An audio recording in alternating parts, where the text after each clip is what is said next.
Hola, bienvenidos a este nuevo video donde hablaremos de las danzas sagradas y mexicanidad espiritual que me ha tocado a mí experimentar en forma personal y que marcaron mi vida y mi camino en el mundo del conocimiento, del hemisferio derecho y de la conexión con lo divino.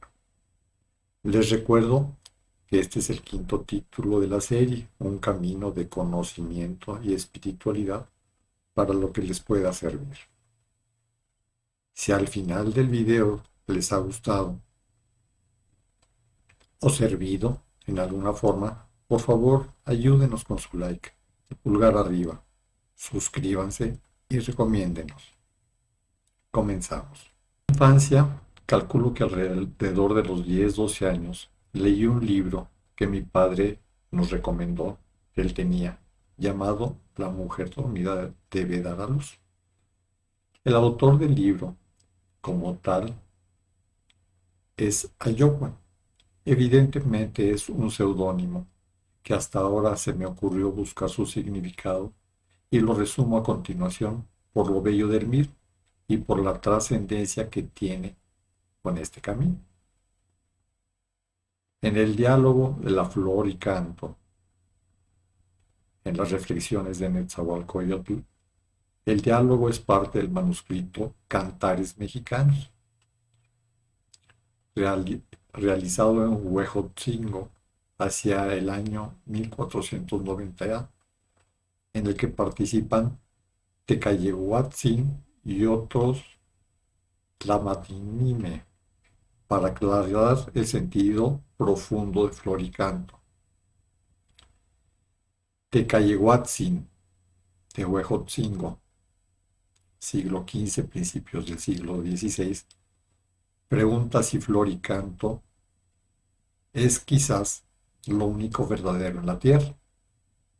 Ayohua, de Tecamachalco, segunda mitad del siglo XV, principios del siglo XVI, señala que el origen divino de la poesía da al hombre la posibilidad de decir lo único verdadero y el único recuerdo del hombre en la tierra. Del interior del cielo vienen las estrellas, vienen las bellas, bellas flores, los bellos cantos. He de irme como las flores que perecieron, nada quedará en mi nombre, nada de mi fama aquí en la tierra, al menos flores, al menos cantos.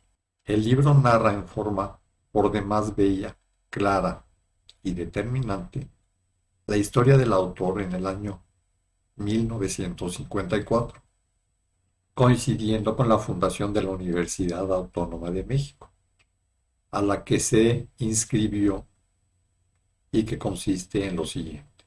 El autor se encuentra en unas ruinas arqueológicas visitándolas por motivo de sus estudios. Ahí se encuentra un personaje un tanto misterioso y agradable, de origen alemán, que le dice, hablando de la historia, que prácticamente nunca es verdad lo que se dice, por ser escrita por los vencedores en las luchas, y con su sesgo correspondiente, pero que hay una forma de saber la verdad de la historia y que él se la puede enseñar si lo desease. El autor se engancha y le manifiesta su interés por estudiar con él y así iniciar una relación muy estrecha y trascendente. Le comienza a enseñar a través de observar una a una un total de 10 ilustraciones de la historia mundial, cuadros, en donde se puede descubrir lo que es verdad en relación a lo que se dice y lo que es. Ahora entiendo que la técnica no solo consistía en observar, sino también en intuir, en sentir, tema que ya hemos hablado y recordado muchas veces en videos anteriores a ese respecto. El caso es que mientras estudiaba, el alemán, su maestro, mencionó que iba a tener que suspender sus enseñanzas porque tenía que ir al Tíbet a ayudar en el rescate de sus maestros y en especial del Dalai Lama por la invasión china a la ciudad sagrada. El autor manifestó su intención de acompañarlo en tan gran misión y así lo hizo. Visitando esa zona, estando allá y después de muchas cosas y situaciones vividas, el maestro alemán fallece en combate y los lamas, honrando su compromiso de enseñanza con el autor, le ofrecen ayudar en un ciclo de 7 años para completar su aprendizaje. Al final de esos 7 años, lo envían a meditar en una caverna en solitario, con un acertijo que debe resolver en un periodo de 3 o 7 días, no recuerdo bien, y que deberá demostrar con datos fehacientes su respuesta. El acertijo fue: la mujer dormida debe dar a luz. Al final del plazo,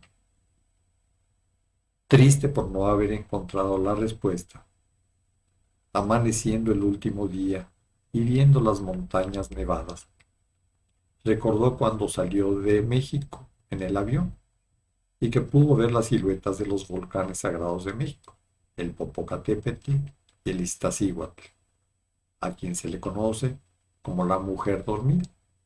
Y fue así como encontró la respuesta, se le vino, la intuyó, y a través de esa intuición comenzó a validar la respuesta con información complementaria que le habían dado junto con el acertijo.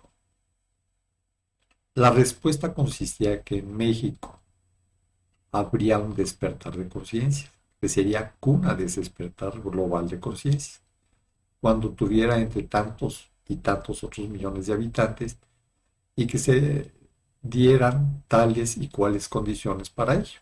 Ahorita no voy a narrar todos estos detalles. La respuesta fue correcta y regresó a México. Para ello, ya habían logrado salir del Tíbet salvando al Dalai Lama. ¿Por qué les narro así brevemente este libro y los siguientes que vienen a continuación? Porque tienen mucho que ver con lo que se está viviendo en México actualmente y en el mundo. Y es clave para entender muchas cosas y también es clave para entender cómo es que me adentré en cuestión de danzas sagradas y de mexicanidad. Antonio Velasco Piña. La serie de libros continúa con el nombre de otro autor llamado Antonio Velasco Piña. Yo en lo personal estoy casi seguro que Ayo Juan y Antonio Velasco Piña son el mismo, pero no puedo asegurarlo. Voy a narrar brevemente 3 libros de Antonio Velasco Piña, de los 10, 12 que haya sacado. Estos son los primeros y los relataré en orden. Aunque ya los mencioné brevemente en alguno de los videos anteriores, voy a profundizar un poquito, no mucho, y así puedan entender por qué fueron importantes en mi vida y en el camino de conocimiento y de espiritualidad.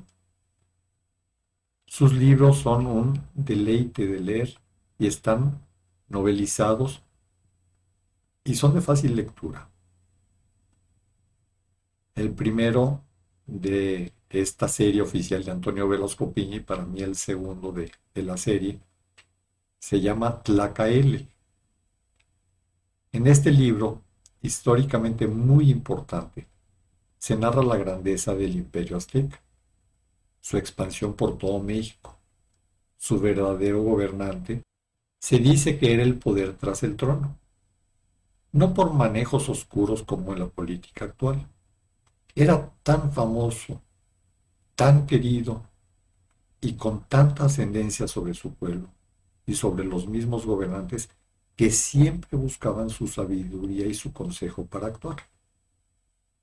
Varias veces se le pidió que él fuera el gobernante político, pero él dijo que él tenía la consigna como jefe religioso y espiritual y que no era conveniente que ocupara los 2 cargos al mismo tiempo.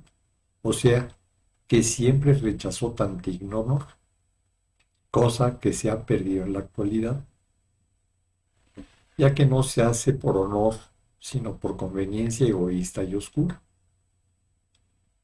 Para no extenderme innecesariamente en este libro, solo diré ahí que se narra cómo nunca pudieron contra ciertos pueblos, si mal no recuerdo, los de la zona de Michoacán. Hacia el final de la expansión del Imperio Azteca, y como razón para ello, pasó lo siguiente. Ya cuando iban hacia la conquista del sur con los mayas, encontró unas ruinas desconocidas para él, para ellos, y ordenó detenerse para poder estudiarlas. Ahí descubrió que civilizaciones anteriores, constructoras de esas ruinas, ya habían predicho que Tlacael y el gobierno azteca estaban haciendo con su expansión, pero se dio cuenta que el tiempo y la oportunidad astronómicamente ya había terminado, pero que en un futuro México tendría una nueva oportunidad, por lo que se vio inducido a detener la marcha de esa expedición de conquista y expansión y dieron vuelta de regreso a Tenochtitlan. Aquí podemos observar cómo se enlazan el libro de la mujer dormida debe dar a luz con el de Tlacael.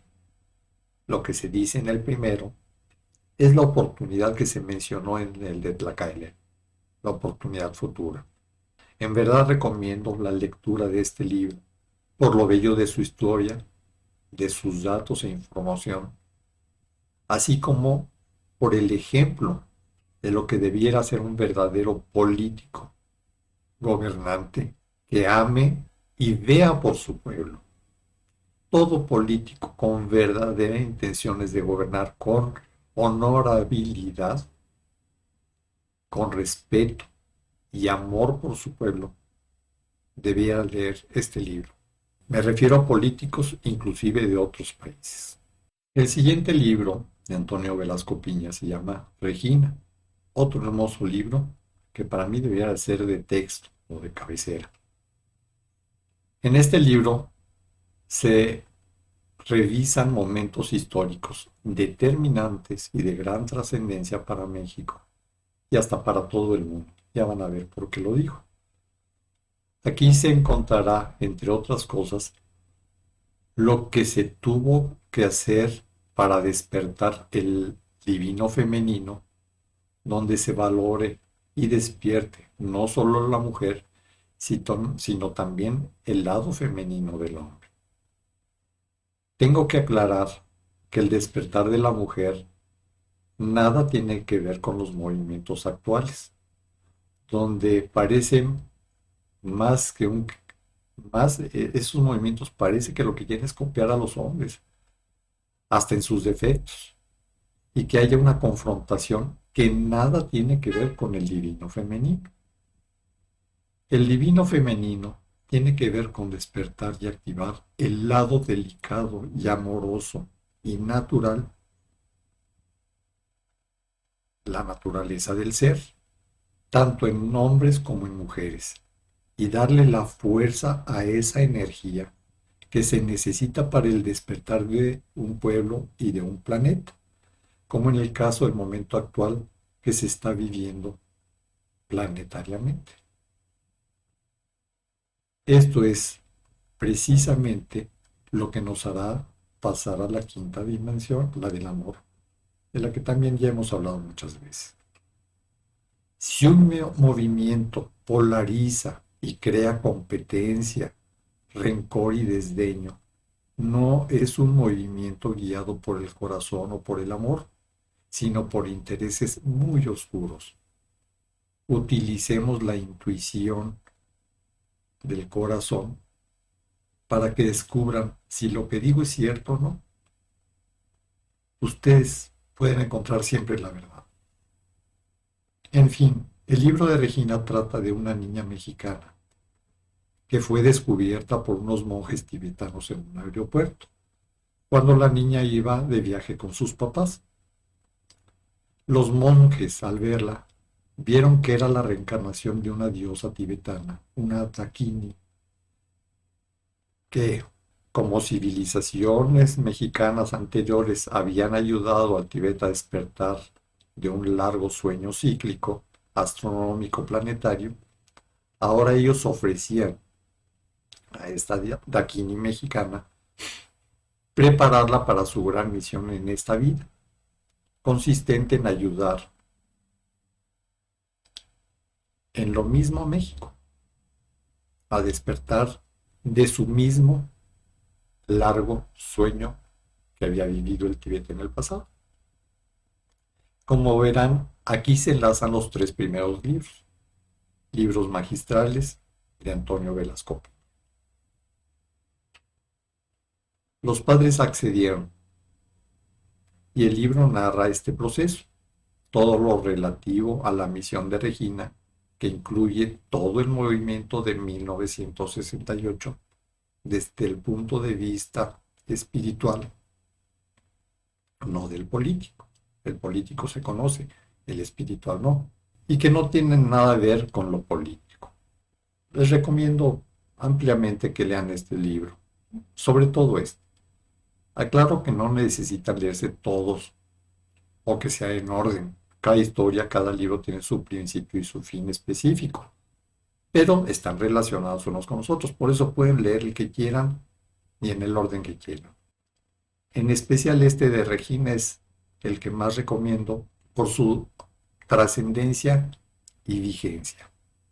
Obviamente Regina pues estuvo preparando en el Tíbet y en otros lugares, como en China, en una prisión.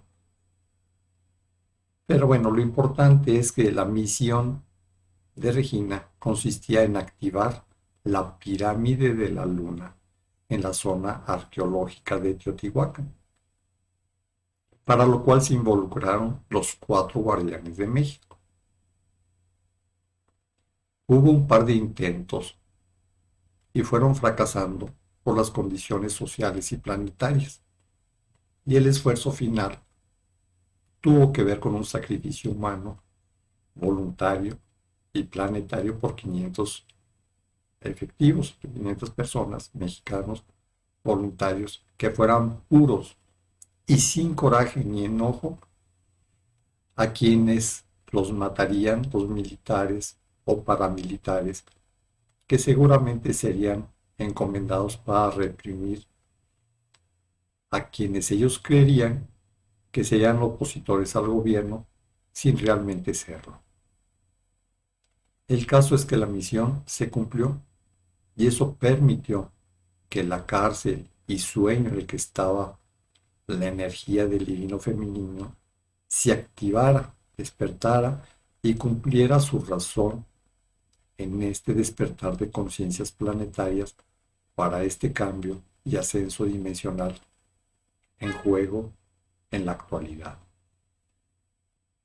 Ustedes podrán comprobar en las noticias que coincidió todo esto con otros movimientos en el planeta, si mal no recuerdo en Francia, entre otros.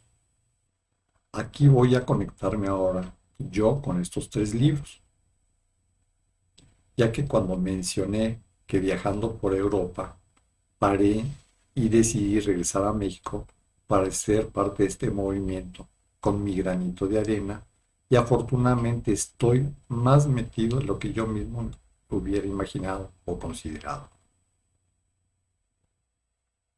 Aquí esto no tiene nada que ver con algo de separación o confrontación o superioridad de un país sobre otros. Al decir que México es cuna de un despertar, tiene que ver más con lo astrológico, con lo astronómico, con lo planetario, que con países, gobiernos, o aunque pudiera llegar a ser parte de ello.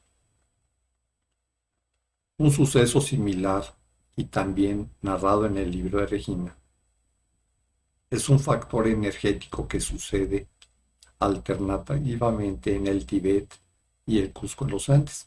Consiste en que dicen que el planeta respira y así como nosotros tenemos 2 fosas nasales, el planeta también, y uno de ellos es en el Tíbet y el otro está en el Cusco.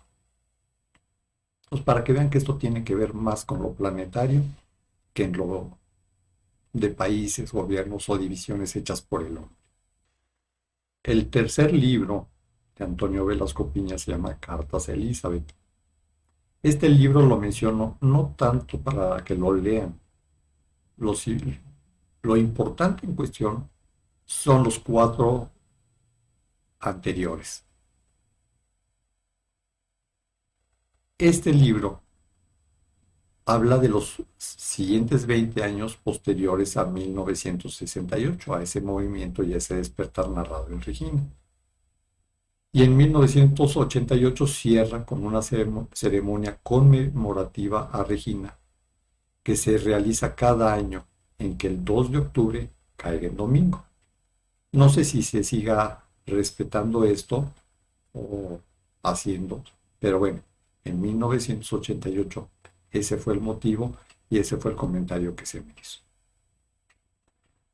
Casi todo lo que este libro menciona, probablemente entre los años 85 y 88, no recuerdo bien, inclusive en el 89, ahorita más adelante van a saber por qué.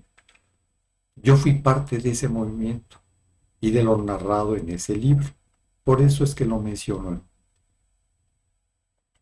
Aquí mencionaré mi experiencia personal con las danzas sagradas de este movimiento de mexicanidad, la ceremonia en Tlatelolco el 2 de octubre de 1988 y la visita del Dalai Lama a México. Hay otra serie de 3 libros que es paralela a la obra de Antonio Velasco Piña. Estos son los libros de la escritora Patricia Zarco. Yo en lo personal estoy casi seguro que también son obra de Antonio, pero nadie me lo confirmó, pero también nadie me lo negó cuando intenté aclarar esto. ¿Okay? Así es de que pues ahí lo dejamos. El primero se llama Mariana la Viuda Olmeca, el segundo, El Séptimo Cadete, el tercero, Cambio de Cuadrante. Estos libros, bueno, el primero y el segundo, que son los que yo leí, el tercero no, continúan no solamente la historia de Regina, sino el estilo rico y sabroso de Antonio Velasco Piña. El tercero ni sabía que existía hasta hace unos días. El de Mariana la Viuda Olmeca retoma y completa la historia de Regina en el momento en que termina el libro anterior, en su sacrificio en Tlatelolco, y vale la pena leerlo.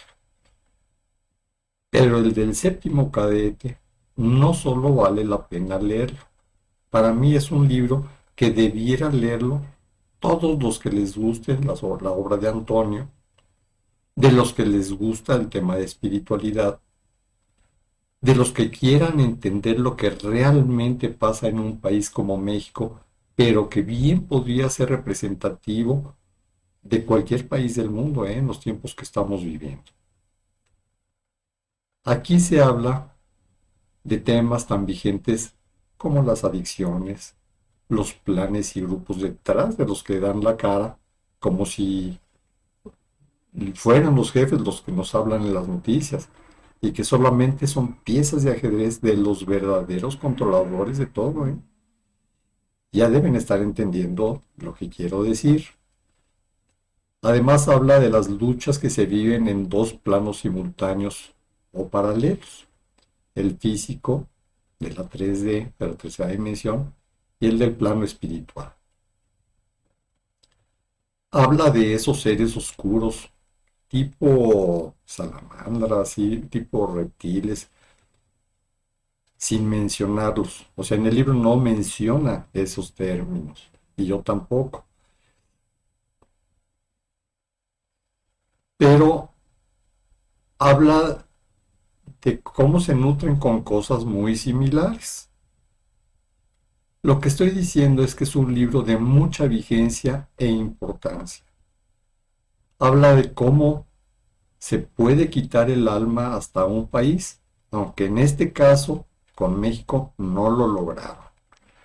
Habla de cómo se trató de quitar la presencia y esencia clave de la feminidad, ese personaje, ese ser tan maravilloso, y en este caso de México y para el mundo. Ya deben saber de quién hablo, la mujer vestida de sol.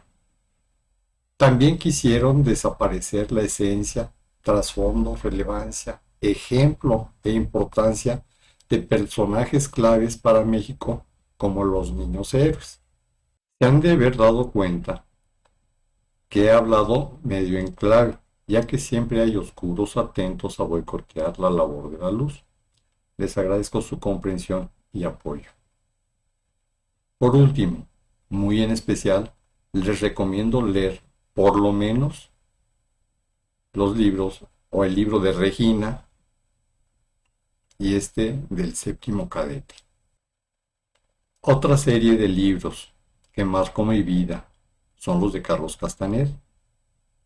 En esta serie no me voy a extender, ya que no entré en ninguna de sus actividades, prácticas, ejercicios ni grupos, pero sí son muy recomendables, con información y conocimiento real y ricos de leer. Si quisieran leer, aunque sea uno, me atrevería a recomendarles grandemente o especialmente el llamado El lado activo del infinito, ya que resume en gran medida la mayoría de lo que se ve a lo largo de todos sus libros. Es un libro magnífico.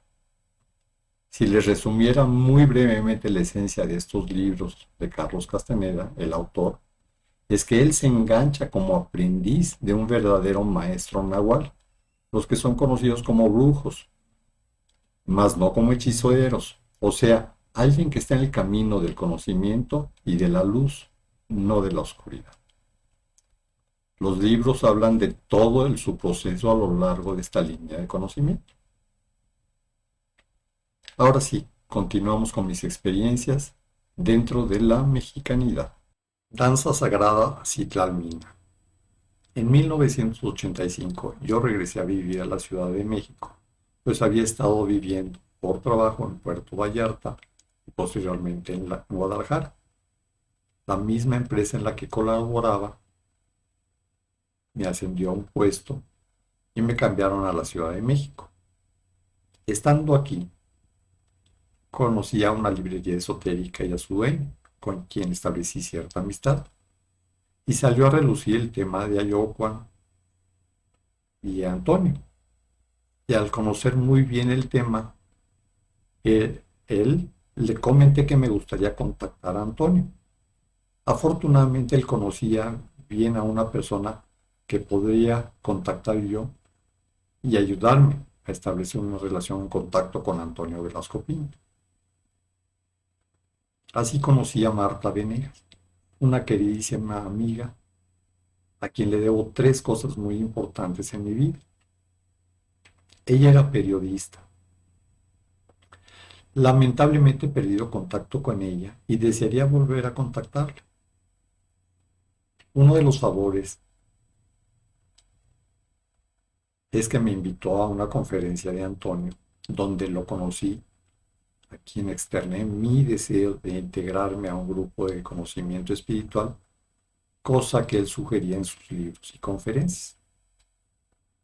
Él decía que cualquier grupo y corriente cumpliría con la misión, pero ante mi insistencia y alguna sugerencia de su parte, me mencionó 2 opciones: Tony Karam en Casa Tibet, México, y Nicolás Núñez de Citlalmina. Yo me decidí por este último camino, por esta última opción, así que contacté al grupo de Citlalmina. Solo había que presentarse un día a la semana, creo que los miércoles a las 7 de la mañana, en la Casa del Lago en Chapultepec. Así lo hice y ahí conocí a Nicolás. Y las indicaciones que me dieron para iniciar no podían ser más simples. Era presentarse y meterse al grupo a danzar con ellos. Así de simple.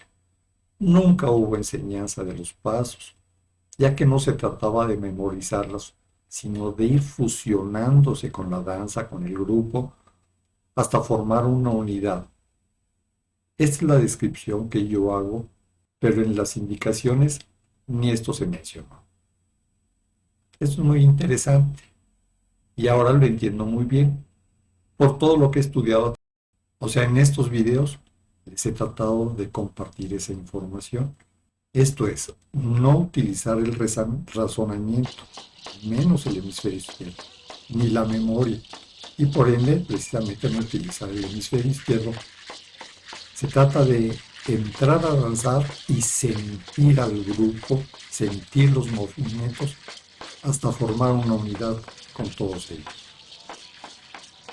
Todo este trabajo, de acuerdo a Nicolás, es parte del teatro antropocósmico.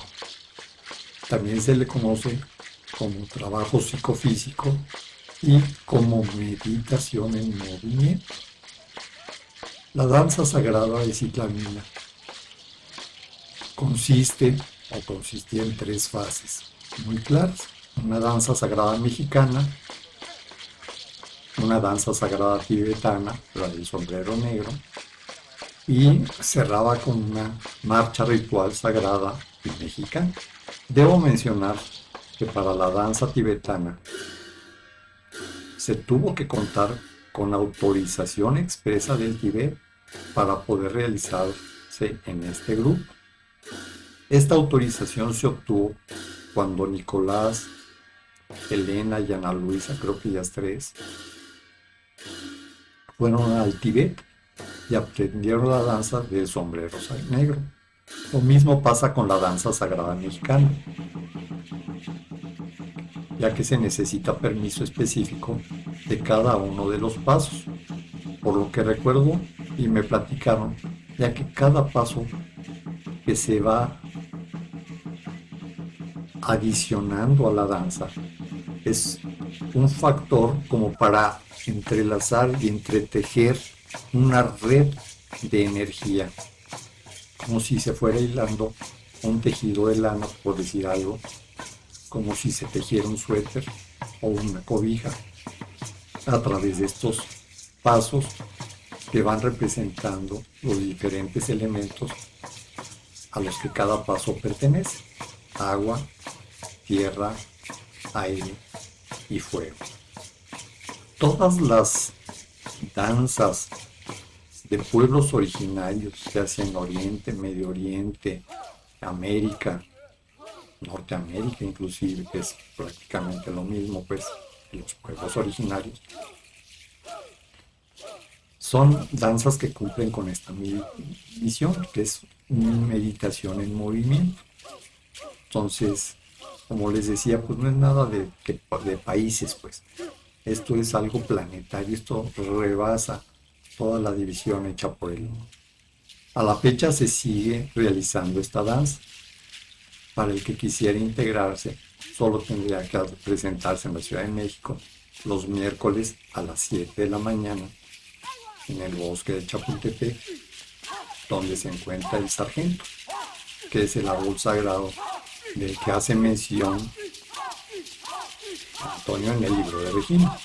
Si mal no recuerdo, es la entrada que da hacia la avenida Constituyentes, adelantito del Mercado de las Flores, muy conocido en México. Con este mismo grupo se realizaban marchas sagradas, muy importantes y muy bellas.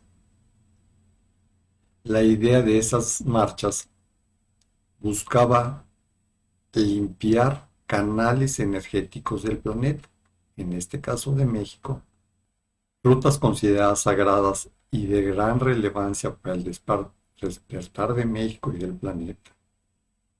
Estas marchas debían realizarse vestidos de blanco, con una cinta roja, y marchar con una actitud guerrera, amorosa y en silencio, y seguir las rutas o circuitos preestablecidos, activas desde siempre, pues desde antes de la conquista.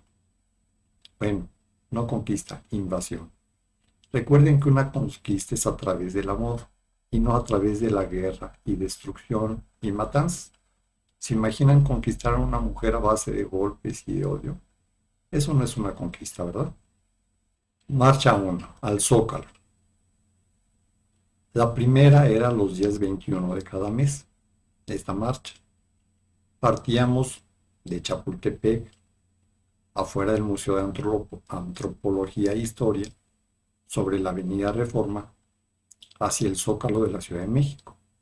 Recuerdo con gran claridad y viveza cómo al llegar al Zócalo se pronunciaban 3 veces seguidas el nombre verdadero y sagrado de México, que es México, y el Zócalo retumbaba en forma impresionante. Al terminar, cada quien se retiraba por su cuenta. La segunda marcha se realizaba el 2 de octubre de cada año. Para esta caminata marcha nos reuníamos en la entrada de Teotihuacán. Se realizaba la caminata rodeando la zona arqueológica, por fuera, en donde las mujeres lo hacían en fila india y en dirección a la izquierda, y los hombres en dirección a la derecha. Al terminar esta parte, entrábamos a la zona arqueológica y nos dirigíamos a una piedra sagrada, en donde pedíamos permiso para entrar e iniciar la marcha. Consistía en que las mujeres se formaban del lado izquierdo y los hombres del lado derecho. Marchando en paralelo, comenzábamos el ascenso de la escalinata, de la pirámide del Sol, tal como lo hace el Kundalini en el ser humano, en espiral y entrecruzándose en cada chakra. Y en este caso nos cruzábamos en cada nivel de la pirámide. Era impresionante la cantidad y el nivel o la fuerza de la energía que se manejaba. Al llegar a la parte superior, la coronilla, se tocaban los caracoles y se pronunciaba el nombre sagrado de México, México. Terminando, descendíamos y quedábamos libres para retirarnos a nuestras actividades cotidianas. Había otra marcha que realizábamos. Lamentablemente no me acuerdo qué días o en qué ocasiones, pero también era una marcha muy, muy bonita, muy significativa. Y era, si mal no recuerdo, de Tlatelolco, de la Plaza de las Tres Culturas, hacia la Basílica de Guadalupe. Debo aclararles que antes de la conquista, de la invasión, de la culturización católica a los pueblos de México, la zona del Zócalo de la catedral energéticamente era y es un centro masculino. Y en la parte de la Basílica de Guadalupe es un centro energético muy importante femenino. Y vean cómo actualmente en el centro masculino está la Catedral de México con una figura masculina, y en el lugar energéticamente femenino está la Basílica de Guadalupe, donde se presentó la Virgen de Guadalupe con su gran misión planetaria, la mujer vestida de sol. Ya hablaremos seguramente de ello. Terminando esa marcha, pues ahí quedábamos libres para cada quien ir a sus actividades normales. La siguiente marcha que recuerdo que hacíamos es la de todos los 2 de octubre que caigan en domingo. Era una marcha sagrada de Tlatelolco hacia el Zócalo. En este caso, a mí me tocó la de 1988, a los 20 años del sacrificio sagrado de Regina y de los 500 mexicanos voluntarios. Nos reunimos en la Plaza de las Tres Culturas en Tlatelolco, en donde se hizo una ceremonia religiosa sagrada en el altar de la zona arqueológica de ahí, en la Plaza de las Tres Culturas.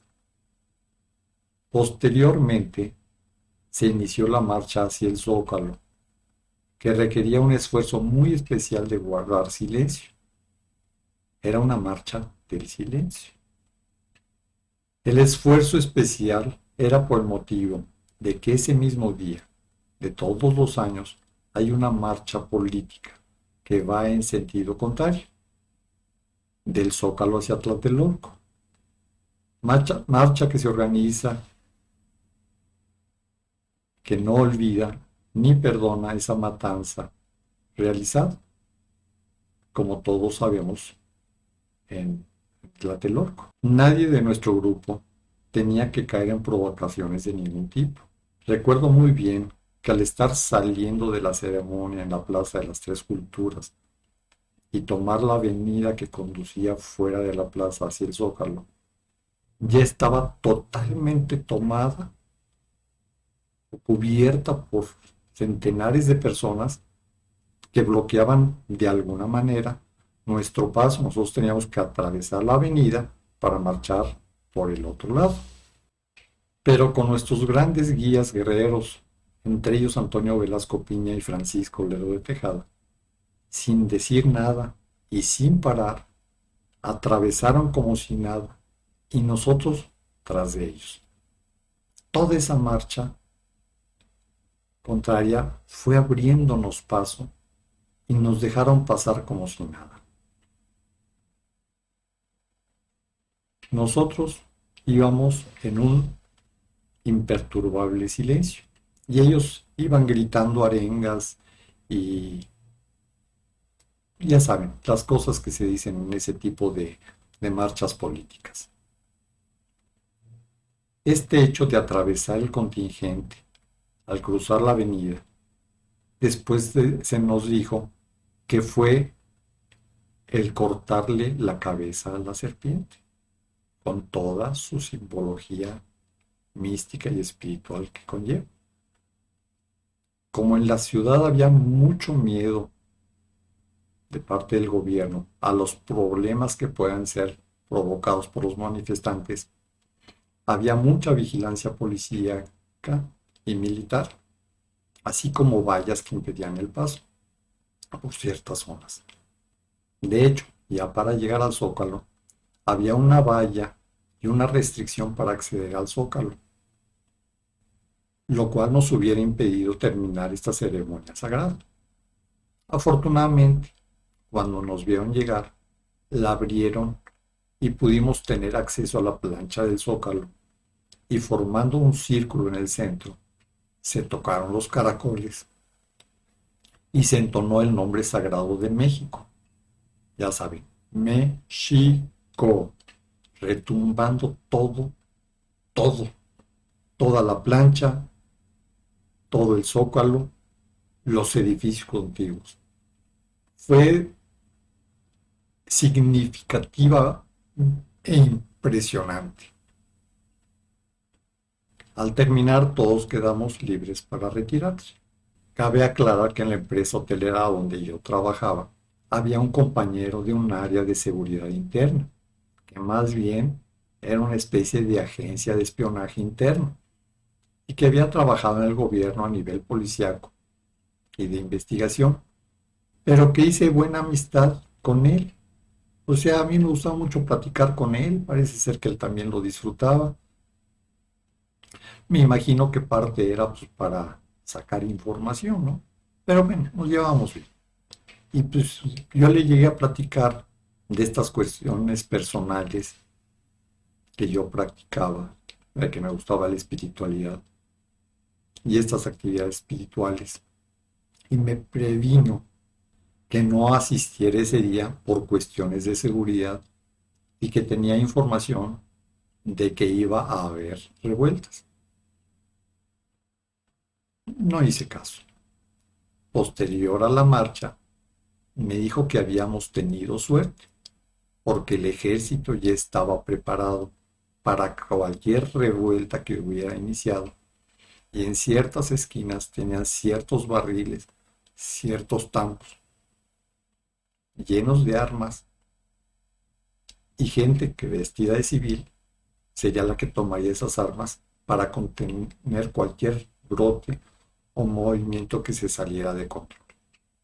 Pero como verán, en varias formas, esta marcha estuvo protegida y acompañada a nivel superior. Ahora les platico de un personaje también muy importante y querido para mí, Paco. Fue un compañero muy especial de este grupo de amigos. Su nombre ya lo mencioné, Francisco Lerdo de Tejada, Paco. Para mí un verdadero guerrero como pocos. Verlo danzar y marchar era un deleite. Se podría decir que Paco es el que dirigía las marchas, pero independientemente de eso, a nivel personal, él vivía como guerrero. No sé si alguno de ustedes pudo ver la película Un hombre llamado Caballo. Es un western, una película de indios y vaqueros. En la película se narra la vida de un blanco que es hecho prisionero por los indios hasta que se va integrando con el pasar de los años con sus costumbres, rituales y filosofía, al grado que realiza una de las ceremonias religiosas más sagradas de ellos, y también de México, hasta donde tengo entendido, la llamada ceremonia del sol, y que es tan intensa que oficialmente está prohibida. Pues él realizó esta ceremonia 2 veces por lo menos, 2 o 3. La ceremonia consiste en que le encajan en los pechos unas agujas, las cuales atan unas cuerdas para colgarlos y elevarlo hacia el cielo, simulando el vuelo de un águila.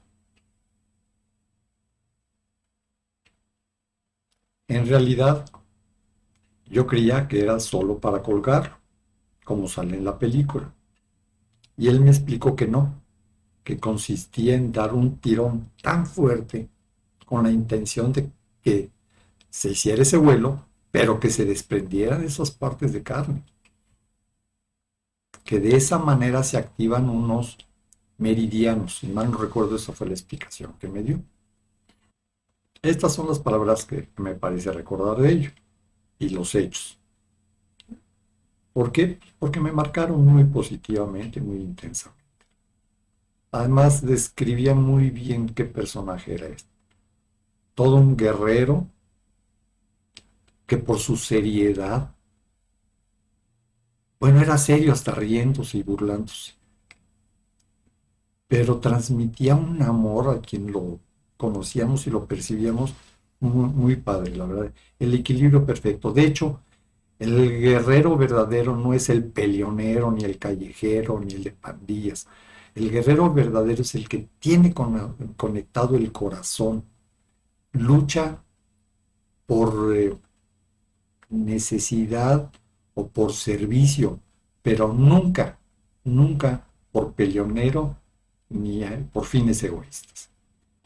Hecha esta aclaración, les comento que después de decirme lo último, en el restaurante en que estábamos comiendo, simplemente se levantó la camisa y me mostró efectivamente cómo faltaban esos 2 pedazos de carne en su cuerpo. No me acuerdo si esa vez ya era la segunda vez y alcancé a ver ya cicatrizados unos y los 2 recientes. Impresionante, porque pues eran pedazos así de, sí, sí, sí, pedazos así más o menos de este tamaño, los que le faltaban de carne. Bueno, no es que, no es, pues, ¿qué sería? Una parte, una o 2 capas de la piel, no, no todas, no creo que llegara hasta el hueso, pues, pero sí era impresionante. Como les decía anteriormente, Esa ceremonia la realizó por lo menos 2 veces. Paco era muy cercano a Antonio Velasco Piña, dos grandes guerreros y personajes en mi vida. Ambos ya fallecieron, ya trascendieron. Paco también escribió un libro que tengo la fortuna de tener y haber leído. Dudo que se consiga este libro, pero si les interesa, les paso los datos. Bruma en el reflejo, de Francisco Lerdo de Tejada, editorial Siembra Olmeca, México, 1993. Paso ahora a platicarles otra etapa u otro elemento importante en mi vida. Casa Tibet, México. Si recuerdan bien, yo escogí la opción de Citlalmina, de la danza sagrada, más que la de Casa Tibet, México y de Antonio Caram, Tony Caram. Pero vale la pena mencionar que Casa Tibet México ha hecho y sigue haciendo una excelente labor en favor de este despertar de la humanidad. Su fundador es Antonio Caram, un ser privilegiado que entre otros idiomas habla fluido el inglés y el tibetano, según recuerdo. Obviamente su orientación y la de sus enseñanzas es budista tibetano. Creo que en esas fechas fue cuando inauguró la escuela, o por lo menos las instalaciones que me tocó conocer. Tony es un dotado de información y de conocimiento. Para cerrar el tema de Casa Tibet México y de Tony Khan, les digo que sí es una opción realmente recomendable para el que lo desee y le guste esta línea de trabajo. Sé que ya se encuentran varias sedes en la República Mexicana, solo haría falta que consultaran su página web y ahí podrían pues, tener la información que necesiten. Yo no escogí esa corriente porque en forma natural yo me orientaba más a la meditación en movimiento, más que a la meditación estática, la de estar hincado o sentado en cierta posición y demás. Ya en la actualidad entiendo más por qué me orienté más a lo tradicional mexicano y a las danzas tradicionales. Y tiene que ver con lo que se me ha pedido de estar cerca de estos pueblos originarios, su ejemplo y su grandeza espiritual no reconocida. Eh, si bien ellos aparentemente no están muy evolucionados o activos a nivel tecnología, a nivel la vida moderna como se conoce actualmente, ellos al conservar sus tradiciones son más del hemisferio derecho. Y en cambio, la sociedad moderna se ha inclinado más hacia el izquierdo. Por eso es tan poco espiritual, pero ya está despertando ese lado espiritual en muchos. Y bueno, pues esta gente de los pueblos originarios va a ser de gran ayuda para este despertar y para todo lo que se vive. Entonces, amemos y respetemos más a esta gente. Yo en lo personal hasta los admiro en muchos sentidos y bueno, valdría la pena. De hecho, en este camino se nos ha estado enviando a misión por este tipo de comunidades, ir por estas comunidades y ya fuimos a zonas mayas, lacandonas, tarahumaras y algo de huicholes. Cada vez los admiro más y hay planes futuros de posiblemente hacer comunidades mixtas, citadinos e indígenas, y que sean comunidades autosustentables y ecológicas para los tiempos que vienen y que ya iniciaron, como ustedes ya lo saben, y que será la única forma de poder subsistir en estos tiempos y con ciertos controles que se van a dar muy probablemente si continúa esta línea de tiempo, si no es que se da una sorpresa y se genera una nueva línea de tiempo con el despertar de la humanidad. Probablemente se me pida que saque videos tanto de estos viajes y misiones que ya realizamos, como los planes futuros y avances de los mismos. Ya veremos. Dalai Lama. Ya habiendo hablado de estas dos corrientes, les platico mi experiencia con el Dalai Lama por actividades coordinadas entre estas dos corrientes, lo de Citlalmín y Mexicanidad y lo de Casa Tibet México. Resulta que una visita a México por parte del Dalai Lama, llena de problemas políticos, ya que el gobierno de China no reconoce la autoridad del Dalai Lama y hubo intención de parte de ellos para que no se realizara la visita. Recuerdo ahorita que se logró gracias a que no se manejó como visita de Estado, sino como visita cultural y de enseñanza, pues.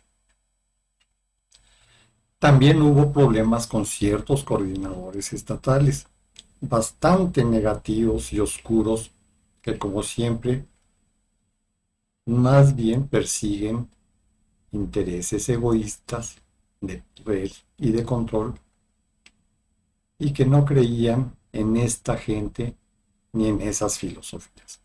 Por cierto, el principal de ellos es es un político actual, con intenciones de puestos superiores. En fin, no abundemos en eso. Lo bueno es que a pesar de todo esto, salió adelante la visita y que a mí me permitió estar en algunas actividades del Dalai Lama, resaltando sobre todo dos encuentros bastante cercanos. Antigua Basílica de Guadalupe. Hubo una presentación a razón de la visita del Dalai Lama de tipo ecuménico con representantes de diferentes religiones en la antigua Basílica de Guadalupe. Lo que más recuerdo, porque me tocó lidiar con ellos, es la falta de respeto, de orden y egoísmo de varios representantes de los medios periodísticos, o sea, de los reporteros. Pero no voy a extenderme en esto, solo decir que con tal de obtener una mejor foto, eran capaces de todo. Otro encuentro fue en el Centro Cultural Olingyolistli, un auditorio al sur de la Ciudad de México. Fue una conferencia en ese centro. Tuve la suerte de ser parte, más que de la coordinación, fue de ser parte de los voluntarios que apoyaron a que se pudiera realizar en orden. El caso es que hubo una especie de boicot a dicho evento que consistió en que sí dejaron las puertas abiertas, o sea, sin seguro, pero no hubo personal ni nadie que pudiera asistir, informar, apoyar en nada. Y van a ver los alcances de esto. Nosotros tuvimos que abrir las puertas, pasar a la gente. Pero lo más grave fue que no encendieron el aire acondicionado. Y no encontramos una sola persona que estuviera presente y resolviera el problema. El aire estaba totalmente viciado y hacía mucho calor. Formé parte de un grupo de amigos tratando de encontrar las instalaciones donde se pudiera encender el aire acondicionado. Lo único que alcanzamos a hacer fue encontrar un ventilador de pedestal medio destartalado, ya que no se detenía bien y se inclinaba. También encontramos una o dos extensiones eléctricas y los llevamos a la parte de atrás del auditorio de donde es la presentación, donde estaba el Dalai Lama ya dando su conferencia. Después de conectar las extensiones a la corriente y al ventilador y comprobar que sí funcionaba, la intención era acercarlo al Dalai Lama, de tal forma pues, que lo refrescara un poco a él, porque estaba sudando, al igual que todo el público. Nadie quería entrar al foro y sin mediar palabras, simplemente tomé el ventilador, entré, atravesé todo el foro, busqué un lugar atrás y del lado izquierdo del Dalai Lama para que le apuntara el aire y lo refrescara a él un poco. Recuerdo cómo el Dalai Lama me volteó a ver con una mirada tierna y agradecida. Con la mirada me dio las gracias. Y la verdad fue un gusto haber podido haber hecho eso. Salí nuevamente agradecido de la oportunidad de haber podido servir a tal personalidad. Posteriormente alguien del grupo mencionó que el Dalai Lama había hecho un comentario favorable a mi persona, el cual me reservo. Casa Tibet, México. Hubo otro evento, una visita especial del Dalai Lama a Casa Tibet, México. Si mal no recuerdo, fue cuando inauguró oficialmente y bendijo dichas instalaciones. Pero lo que quiero compartirles es que al grupo de Citlalmina, donde danzaba yo, se nos dio una audiencia particular con el Dalai Lama, donde nos dio su bendición, se le platicó muy brevemente nuestro objetivo y danza mixta mexicana y tibetana, y también se pidió permiso para entonar los caracoles, como pueden observar en el video que afortunadamente conseguí en internet. El barbón de arriba del lado izquierdo soy yo. It is traditional to greet the religious leaders or special people by blowing the conch, as in Tibet. So they have requested if you would allow them to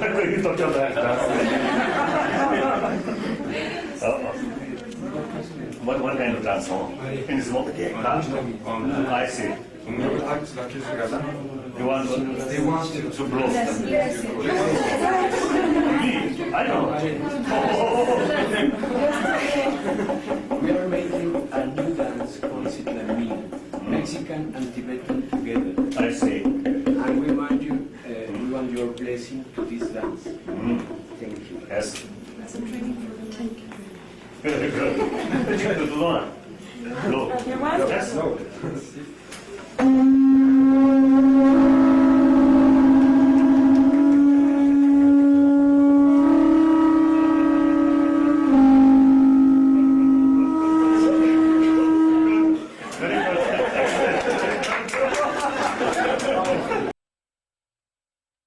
Antes de comenzar con el siguiente capítulo, recuerden que les dije de una amiga a la que le debo 3 favores muy especiales que me hizo. El primero fue ayudarme a contactar a Antonio Velasco Piña. El segundo fue conocer al grupo del que les voy a hablar a continuación, parcialmente, porque en realidad ese grupo lo voy a mencionar, o es tema principal tal vez, del siguiente video que voy a sacar próximamente. Y el tercero es un favor del que no puedo hablar en este medio ni en este momento, pero que fue muy significativo e importante, aunque no lo haya aceptado, y que sí fue muy significativo. Gracias, Marta, por todos ellos. Cambiando un poquito de rumbo, les platico ahora del otro grupo de desarrollo importantísimo en mi vida en el que participé, que si bien este es un tema para el próximo video, hay una parte que tiene que ver con esto, y es precisamente la de las danzas sagradas. Ahí en este otro grupo practicábamos 3 ejercicios. Uno era una marcha, una caminata donde circulábamos el salón en fila y en el sentido de las manecillas del reloj, y de una forma particular en donde los pasos que se dan buscan frenar la fuerza del hemisferio izquierdo y potenciar la fuerza del hemisferio derecho. Otra consistía en unos giros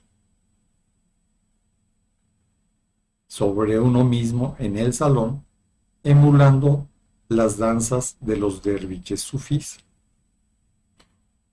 en Medio Oriente. También recuerden que todo esto ya se los mostré en el video de los hemisferios, en donde hablo de las meditaciones. Es una de las meditaciones en movimiento. Y había otra marcha muy parecida a la primera que les mencioné aquí, que realizamos ya hacia el final de mi estadía en ese grupo. Se nos dio una nueva marcha, esta ya era con música, que pretendía armonizar al grupo. Era similar a la anteriormente mencionada, pero prácticamente la única diferencia es que esta tenía música zen, china, muy bella, para tratar de sincronizarnos con el ritmo de la música y tratar con esto o que se nos facilitara la sincronización y armonía del grupo. Terminaría diciendo que los dos primeros ejercicios me permitieron ver su efectividad y potencia, por lo que a continuación les comparto. Cuando estaba en el grupo de Citlalmina, entré también a este otro grupo que les acabo de comentar, pero en ese entonces este otro grupo no tenía actividades de meditación en movimiento. De alguna manera estos dos grupos me complementaban mis intereses. Por un lado tenía lo que era información, que ya les mencioné en el próximo video, algo de meditación estática, pero no tenía la parte de meditación en movimiento. Y bueno, llegó un momento en que sí se nos dieron estos ejercicios y fue cuando ya sentí que no necesitaba lo de Citlalmina, porque en este grupo tenía esas dos áreas de interés en mi vida y en un grupo muy bonito y muy fuerte. O sea, por la fuerza y la intensidad y alcance de sus enseñanzas, que son las que más me han marcado hasta la fecha, o que de alguna manera son en las que continúo. Después de un tiempo de prácticas en este otro grupo, este último grupo, asistí a Citlalmina a danzar y me di una conectada como nunca lo había hecho yo anteriormente. Entré en trance fácilmente. Ya saben, entrar en trance es casi como sentirse borracho y estar en otro nivel de conciencia. Entonces fue muy padre y me confirmó la fuerza de estos ejercicios. Pues bien, hasta aquí por el día de hoy. Gracias por llegar hasta el final. Confiamos que hayan sido de su agrado total.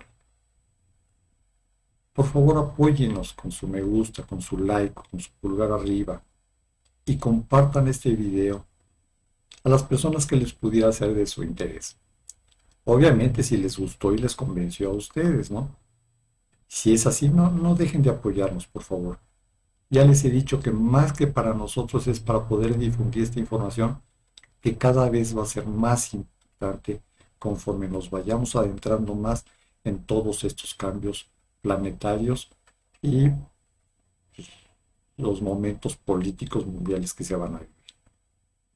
Les recuerdo la cuenta de correo electrónico donde me pueden contactar para preguntas, para comentarios y hasta para consultas si quisieran o llegaran a necesitarlo, consultas profesionales. El correo es todo en minúsculas, ya lo saben, latransfiguración33@gmail.com. Nos falta por tratar temas como alquimia, organizaciones secretas o discretas, parejas mundanas y parejas espirituales, maestros ascendidos, ángeles y arcángeles, pacientes, alumnas y candidatas, y así como mi experiencia en la sexualidad sagrada. Amén de que pudieran surgir otros temas y otros videos que me piden que saque y comparta con ustedes. Hasta siempre. Bendiciones. Gracias.